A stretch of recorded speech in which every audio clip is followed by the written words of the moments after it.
Naturally ഇതേപോലത്തെ ഒരു base ആണ് ഫോളോ ചെയ്ത് കൂടെ കൊടുക്കും ഇൻഷാല്ലാ.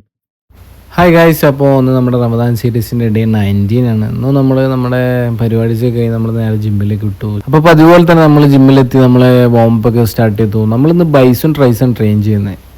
അങ്ങനെ അത്യാവശ്യം നമ്മുടെ വോംപ്പൊക്കെ നമ്മുടെ ഫസ്റ്റ് വർക്കൗട്ട് വരുന്നത് ബൈസും സ്പൈഡർ കേളാണ്. ഇംഗ്ലൈൻ ബെഞ്ചിൽ സ്പൈഡർ കേൾ. അതിൽ ഫസ്റ്റിന് നമ്മൾ ചെറിയ വെയിറ്റ് എടുത്ത് വാമപ്പുമായിട്ട് നമ്മളൊരു 15 റെപ്സ് ചെയ്തതിന് ശേഷം പിന്നെ ഒരു ലാസ്റ്റ് റെപ്പ് ഫെയിലിയർ ആവുന്ന രീതിയിലുള്ള വെയിറ്റ് എടുത്ത് 12 റെപ്സിന് 3 സെറ്റ്സ്. അങ്ങനെ അതൊരു 3 സെറ്റ് കംപ്ലീറ്റ് ചെയ്ത് പിന്നെ നമുക്ക് വരുന്ന ബൈസിൻ്റെ വർക്കൗട്ട് കേബിളിൽ സീറ്റഡ് ഓവർ ഹെഡ് ബൈസെപ്സ് കേളാണ്. അത് നമ്മൾ 4 സെറ്റ് ചെയ്തിട്ടുണ്ട്. 4ാമത്തെ സെറ്റ് ഡ്രോപ്പ് ചെയ്തത്. ഡ്രോപ്പ് എങ്ങനെ വരുന്നതെന്ന് വെച്ചാൽ 8, 8, 8 and 20. അതിനുശേഷം പിന്നെ നമ്മൾ ചെയ്തിട്ടുണ്ടായിരുന്ന ഓൾട്ടർനേറ്റീവ് ക്രോസ് ബോഡി ആമക്കളായിരുന്നു. അത് 3 സെറ്റ് ചെയ്തിട്ടുണ്ട്. 20, 30, 40 ഡംബിൾസിൻ്റെ 12, 10, 8 റെപ്സ് നമ്മളത് ചെയ്തിട്ടുണ്ടായിരുന്നു. പിന്നെ നമ്മൾ ട്രൈസിന് റോപ്പ് പുഷ്ടാണ് ചെയ്തിരുന്നത്. ഫസ്റ്റ് നമ്മളൊരു വോംപ്മാര് ചെയ്തതിന് ശേഷം പിന്നെ 5 സെക്കൻഡ്സ് ഹോൾഡ് ചെയ്ത് 5 നോർമൽ, അങ്ങനെ 20 റെപ്സിന് 3 സെറ്റ് ചെയ്തു. അങ്ങനെ അത് കഴിഞ്ഞ ഉടനെ പിന്നെ നമുക്ക് വരുന്നത് ബെൻഡ് ഓവർ ട്രൈസപ്പ് എക്സ്റ്റൻഷൻ ആണ്. അത് 4 സെറ്റ് ചെയ്തിട്ടുണ്ട്. 4ാമത്തെ സെറ്റ് ഡ്രോപ്പ് നമ്മൾ ചെയ്തിട്ടുണ്ടായിരുന്നു.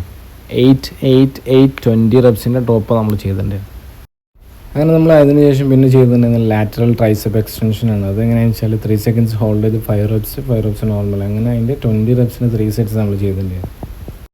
അതിനുശേഷം നമ്മൾ ലാസ്റ്റ് വർക്കൗട്ടായ ക്ലോസ് ഗ്രിപ്പ് ബെഞ്ച് പ്രസ്സും കൂടി ചെയ്ത് നമ്മൾ അവസാനിപ്പിച്ചു. അപ്പോൾ ഇൻഷാല്ലാ ഡേ 20 കാണാം. ബൈ.